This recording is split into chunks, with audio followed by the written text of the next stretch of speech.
आशा करता हूँ आप सब बहुत अच्छे होंगे। मेरा नाम है सिद्धांत अग्निहोत्री। स्टडी आईक्यू पे आपका बहुत बहुत स्वागत है।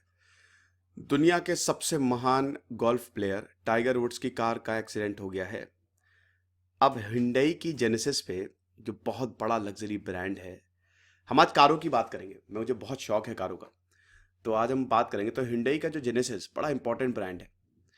मतलब जेनेसिस बहुत महंगी गाड़ियां हैं, प्रीमियम एसयूवी है ये। तो इस पे थोड़ी सी स्पॉटलाइट तो आ गई है। टाइगर वुड्स का एक्सीडेंट हो गया, बढ़िया कार चलाने गए थे, हो गया एक्सीडेंट। देखेंगे इस तरीके की हालत हो गई है। ये एक्चुअल में तस्वीर है। इंडियन एक्सप्रेस ने ये इसको कवर किया है, सारे मीडिया ने कवर किया है। मैं जनरली इंडियन एक्सप्रेस ही चुनता हूँ, उनका मुझे कवरेज सबसे बेहतरीन लगता है। तो ये टेस्ट सीरीज आप इसको अवेल करें और इंस्टा पे मुझे ज़रूर फॉलो करें, आपको बहुत ज़्यादा फायदा होगा।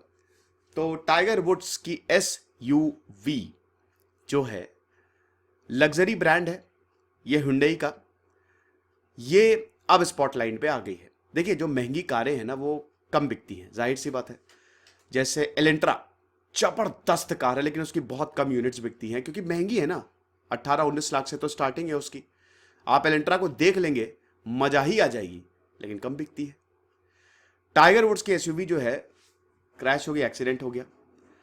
अब देखिए भाई, इतना बड़ा एक्सीडेंट तो वैसे होते ही रहते हैं, लेकिन इतना बड़ा सेलिब्रिटी इतनी बेहतरीन कार चला रहा है, उसका एक्सीडेंट हो गया। तब हुंडई तो बिल्कुल नहीं चाहेगी कि यार ऐसा मेरा प्रमोशन हो। एक्सीडेंट होगा तो देखते हैं ना कि कौन सी कार है यार, कौन सी कार है जो एक्सीडेंट हो गया, पर कच्चे उड़ गए। तो ऐसा है। तो अब दोस्तों, ये हुआ कैसे, पहले आप ये देख लीजिए। ये है हुंडई की जेनेसिस, बहुत ही खूबसूरत कार है, आप देख ही सकते हैं। महंगी कार है, हुंडई की प्रीमियम SUV है। कार की अगर कैटेगरीज की बात करें तो 3 तरीके की कार आती हैं। एक होती है हैचबैक, छोटी कारें। हैचबैक में भी 2 हैं, प्रीमियम हैचबैक और स्मॉल। स्मॉल तो जैसे आपकी अरे हुंडई इयॉन हो गई, और जो छोटी छोटी कारें होती हैं, टाटा टियागो हो गई। फिर आती है आपकी प्रीमियम हैचबैक्स, जिसमें आपकी अल्ट्रॉज हो गई, और आपकी I10 हो गई, I20 हो गई। ये सब प्रीमियम हैचबैक्स में आती है। फिर आती है आपकी सेडान। सेडान दूसरी कैटेगरी है, वही जो पीछे वो बम्पर निकला रहता है कि नहीं। तो वो सेडान होती है। वेरना, हुंडई वेरना बहुत जबरदस्त कार है। स्विफ्ट बहुत सबसे ज्यादा बिकती है भारत में। मारुति का तो मार्केट शेयर 50% से ज्यादा है ना। मारुति का मार्केट शेयर बहुत ज्यादा, और उनकी कारें नंबर 1 पे रहती हैं, टॉप 10 में हमेशा रहेंगी। फर्क नहीं पड़ता कि उन्होंने क्रैश टेस्ट में क्या स्कोर किया है, क्या है, क्योंकि उनकी रीसेल वैल्यू बहुत ज्यादा होती है ना। आज भी आप मारुति की कारों को आप बेचने निकल जाइए, आपको 50-60% दाम मिल जाएंगे, उससे ज्यादा ही मिलेंगे। तो रीसेल वैल्यू गजब की है मारुति की, सबसे पुरानी है ना। ऐसा बोला जाता है कि अगर आपको भारत की इकोनॉमी की नब्ज देखनी है तो आप मारुति की सेल को देख लो। अगर मारुति की सेल नीचे जा रही है, इसका मतलब भारत की इकोनॉमी में स्लो डाउन आया है। आपको याद होगा कि पिछले साल, पिछले के पिछले साल जो हमारे यहाँ स्लो डाउन आया था, वो ऑटोमोबाइल सेक्टर से ही तो आया था। जब 2019 सितंबर में शुरू हुआ था, मारुति की सेल बिल्कुल नीचे चली गई थी। लेकिन अब इंडियन ब्रांड्स आ रहे हैं। हालांकि मारुति सुजुकी दोनों, ये जापान और इधर भारत का मारुति उद्योग जो है, वो दोनों साथ में मिलकर काम करता है, लेकिन अब इंडियन ब्रांड सामने आ रहे हैं। अब अगर हम इंडियन ब्रांड्स की बात करें तो टाटा, विश्वास नहीं करेंगे, टाटा महिंद्रा जो अब कारें निकाल रही हैं, शानदार। मेरे पास खुद टाटा की ही कार है, शानदार। टाटा, सबसे बड़ी बात यह कि उनकी बिल्ड क्वालिटी गजब है। क्रैश टेस्ट में हमेशा उनकी 5 आउट ऑफ 5 स्टार रेटिंग आती है। एल्ट्रॉस, नेक्सॉन ने तो 5 में से 5 स्टार स्कोर किए हैं। मतलब सेफ्टी के पर्पज से, भाई सबसे पहले इंसान सेफ्टी देखता है।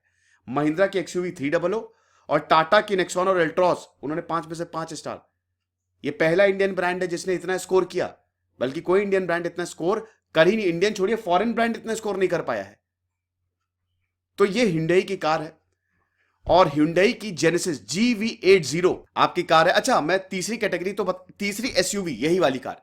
SUV आजकल बहुत प्रचलन में है, स्पोर्ट्स यूटिलिटी व्हीकल बोला जाता है। एक होता है प्रॉपर SUV और एक होता है आपका कॉम्पैक्ट SUV। आजकल कॉम्पैक्ट SUV का जमाना है। नेक्सॉन हो गया, क्रेटा हो गया। क्रेटा तो हालांकि थोड़ी सी कॉम्पैक्ट SUV से ऊपर ही चली जाएगी। XUV 300 हो गया। ये SUV की प्राइस तक नहीं, लेकिन SUV से कम है। अब जैसे GV ये हो गई, और जीप हो गई, जीप की जो गाड़ियां होती हैं, उसके बाद आपकी स्कॉर्पियो हो गई, ये सब प्रॉपर SUV है ना। जो बड़ी कार, इनोवा हो गई, ये सब SUV है, ये सब महंगी आती हैं। ये 15-16 लाख से ऊपर ही आपको मिलेंगी। लेकिन आपको कॉम्पैक्ट SUV कम दामों में मिल जाएगी। अब हुंडई देखिए, हुंडई मारुति के बाद सबसे ज्यादा मार्केट शेयर है हिंडई का। हिंडई कोरियन कंपनी है, बहुत बिकती है इनकी गाड़ियां, ठीक है। हिंडई देखिए, जब से टोयोटा ने अपनी फॉर्च्यूनर निकाली है, पहले तो एसयूवी का ऐसा कोई प्रचलन नहीं था, ट्रेंड नहीं था। एसयूवी पहले कहां, वो सफारी हो गई, बोलेरो हो गई, आज भी बोलेरो सफारी सब कहां चलती हैं, ये सब ट्रैवलिंग पर्पस के लिए। तो पहले एसयूवी ऐसे ही निकाली जाती थी, ट्रैवलिंग पर्पस के लिए यूज होती थी। लेकिन बेटा जब फॉर्च्यूनर आई 2008 के बाद, उसके बाद एसयूवी का ट्रेंड आ गया। टोयोटा ने पूरा मार्केट ही बदल दिया एसयूवी का, और आज भी फॉर्च्यूनर मोस्ट सेलिंग गाड़ी है। भले ही वो 25 लाख से ऊपर है, लेकिन फॉर्च्यूनर बहुत बिकती है। इतनी भव्य लगती, इतनी जबरदस्त भीम काय गाड़ी लगती है फॉर्च्यूनर। हालांकि एवरेज तो देखिए बड़ी गाड़ियों का कम होता है, लेकिन लोग लेते हैं दिखाने के लिए। पॉलिटिशियंस के पास ज्यादातर फॉर्च्यूनर ही होती है ना, कि जब वो उतरते हैं क्या लगे भौकाल एकदम। तो ये गाड़ियों के कैटेगरीज है। तो Hyundai की बात करें तो Hyundai, मारुति के बाद Hyundai की कार सबसे बिकती हैं। 6 महीने हुए क्रेटा को, मतलब 1 साल हो गए क्रेटा को लॉन्च हुए। अब क्रेटा पे 6-6 महीने की वेटिंग है, वेरना पे 3-3, 4-4 महीने की वेटिंग चल रही है।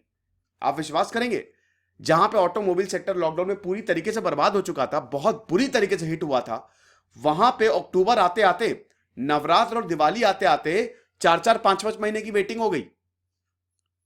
क्रेटा तो आप देखेंगे बहुत ज्यादा चलती है, ठीक है। तो Hyundai का भी मार्केट शेयर बहुत ज्यादा। Hyundai की जो लग्जरी ब्रांड है, साउथ कोरिया के Hyundai लग्जरी ब्रांड है GV80। अब इसकी कीमत अगर भारतीय बाजार में बात करें तो लगभग 32 से 33 लाख में इसकी स्टार्टिंग होती है ना। इतने में आपको कार मिल जाएगी। इससे अच्छा मर्सिडीज ले लो। मर्सिडीज का जो सबसे निचला वेरिएंट आता है वो इतने का ही आता है। बट एनीवे, ये बहुत जबरदस्त कार है, बहुत ही शानदार कार है। तो टाइगर वुड्स, अब नाम ही है स्पोर्ट्स यूटिलिटी व्हीकल, तो ज्यादातर स्पोर्ट्स पर्सन के पास ये होती है। तो टाइगर वुड्स जो है वो इस ब्रांड को प्रमोट कर रहे थे, है ना। पीजीए टूर पे थे, जेनेसिस इनविटेशनल टूर्नामेंट था। तो भाई अब क्या होता है ना कि ये जो ब्रांड है, ये बड़े बड़े स्पोर्ट्स पर्सन को बुलाते हैं कि भैया हमारा ब्रांड प्रमोट कर दो, पैसे भी दे देंगे तुमको। लेकिन हुआ क्या कि प्रमोट करेंगे तो गाड़ी तो चलानी पड़ेगी। अब ऐसा है कि दोस्तों, जहां पे ये गाड़ी चला रहे थे वो था पूरा हिली एरिया, लॉस एंजलिस का पैलोस वर्डेस, एलए का ये एरिया है, और ये पूरा हिली है। मैं आपको बोलना चाहता हूं कि कितनी भी अच्छी गाड़ी चला लो, लेकिन पहाड़ों पे बहुत ही ज्यादा स्किल्स की जरूरत होती है, इसलिए पहाड़ों पे बहुत मुश्किल होता है। तो मैं तो यही रिकमेंड करता हूं कि अगर पहाड़ों पे जाओ, अनटिल एंड अनलेस आप एकदम प्रो नहीं हो, 7-8 साल का एक्सपीरियंस नहीं है, मत जाओ। क्योंकि पहाड़ों पे गाड़ी चलाना बहुत मुश्किल होता है। स्टीप कट्स होते हैं, रोड पतली होती है। अब वहां के ड्राइवर्स की तो आदत है, वो तो बचपन से ही वही पले बड़े हैं, तो एक्सीडेंट की संभावना ज्यादा रहती है। तो इसीलिए एक्सीडेंट जो है वो पैलोस वर्डेस में हो गया, नियर एलए, और ये पूरा हिली एरिया। अब दोस्तों, यहां पे कई बार एक्सीडेंट होते रहते हैं, क्योंकि दोस्तों जब आप नीचे जाएंगे ना तो गाड़ी को कंट्रोल करना मुश्किल, बहुत स्टीप कट्स हैं। तो गाड़ी जो है वो नीचे जा रही थी, कंट्रोल खो गया और इनका एक्सीडेंट हो गया। अब अगर बात करते हैं टाइगर वुड्स की, तो मल्टीपल इंजुरीज आई हैं। आपने देखा ना, कार के परखच्चे उड़ गए, तो मल्टीपल लेग इंजुरीज आई हैं और फिर सर्जरी हुई। अब 2020 में कंज्यूमर सेटिस्फैक्शन सर्वे में यह बोला गया कि जेनेसिस जो है, it is the most dependable automotive brand in north America. अगर यूएसए की बात करें तो सबसे ज्यादा डिपेंडेंट है जेनेसिस। लोग जेनेसिस को बहुत ज्यादा खरीदते हैं, लेकिन अब यही कार लेके घुस गए। तो जेनेसिस जो है ये लग्जरी ब्रांड है। लग्जरी ब्रांड बहुत सारी कंपनीज के आते हैं। टोयोटा का लेक्सस ब्रांड है जो कि काफी महंगी है, वो भी 30 लाख से ऊपर है, सब 30 लाख से ऊपर है। होंडा की एक्यूरा है। निसान ने वैसे जब मैग्नाइट निकाली है, निसान तो भारत में मार्केट शेयर उसका बहुत ही कम था, और उसकी कारें जो हैं लगभग ऐसा लग रहा था कि मतलब शायद निसान बंद ही हो जाए, इनको यहाँ पे अपना क्लोज करना पड़े, क्योंकि इनकी यूनिट्स ही नहीं बिक रही थी। अब इन्होंने निकाल दी मैग्नाइट। अब निसान की मैग्नाइट दोस्तों 6 लाख में आपको, 5 लाख से स्टार्टिंग है, 6-6.5 लाख में आपको फुल्ली लोडेड फीचर के साथ एक कॉम्पैक्ट एसयूवी मिल जाएगी। एक कॉम्पैक्ट एसयूवी आमतौर पे 8 लाख से उसकी स्टार्टिंग है। बेस मॉडल 7-7.5 का मिल जाएगा। ऑन रोड आते आते 8 लाख, तो ऑन रोड आते आते 8 लाख। और अगर अब देखिए, बेस मॉडल लोग लेते हैं, मॉडिफाई करवाते हैं उसको, लेकिन बेस मॉडल कम ही लोग लेते हैं। लोग ऊपर थोड़ा 2-3 मॉडल ऊपर ही जाते हैं, तो 9-10 के करीब पड़ते हैं। लेकिन निसान ने 6-7 लाख में अपनी मैग्नाइट निकाल दी, और दोस्तों 600% इंक्रीज हुई इनकी सेल्स। इतनी बंपर निसान ने जैसे ही मैग्नाइट निकाली, मेरे दोस्त ने दोस्तों भी मैग्नाइट खरीदी थी, अभी तक उसको डिलीवरी नहीं मिली। 1.5 महीने से वेट कर रहा है। तो ऐसा है। तो ये सब लग्जरी ब्रांड है और ये सब खरीदते आप देख सकते हैं कि ये जो स्टार्टिंग प्राइस टैग है $50,000 के करीब है, वही मतलब 32-33 लाख अगर इंडियन करेंसी की बात करें। अब फीचर्स तो फुल्ली लोडेड है, 10 एयर बैग्स है, आगे पीछे सब जगह एयर बैग्स दिए गए हैं, फॉरवर्ड कोलिजन वार्निंग सिस्टम है कि कोलिजन होगा तो भैया आपको वार्निंग, ड्राइवर मॉनिटरिंग सिस्टम है, ये सब सारे system, real augmented reality navigational system है। तो everything you have, but still आपने देखा कि कितनी बुरी हालत कार की हो गई। भारत सबसे बड़ा मार्केट है, भारत सबसे बड़ा कारों का मार्केट है। यहां पे Hyundai की बहुत सारी गाड़ियां, Hyundai ने तो पूरे, बता तो रहा हूं कि मारुति के बाद Hyundai की कारें सबसे ज्यादा बिकती हैं, फिर होंडा, फिर टाटा महिंद्रा आ जाती है। ठीक है, तो ये चीज है। ये मेरा टेलीग्राम चैनल है, इसको आप जरूर ज्वाइन करिएगा। अभी 13,500 सब्सक्राइबर है। खुश रहिए, पढ़ते रहिए। दिस इज सिद्धांत अग्निहोत्री साइनिंग ऑफ।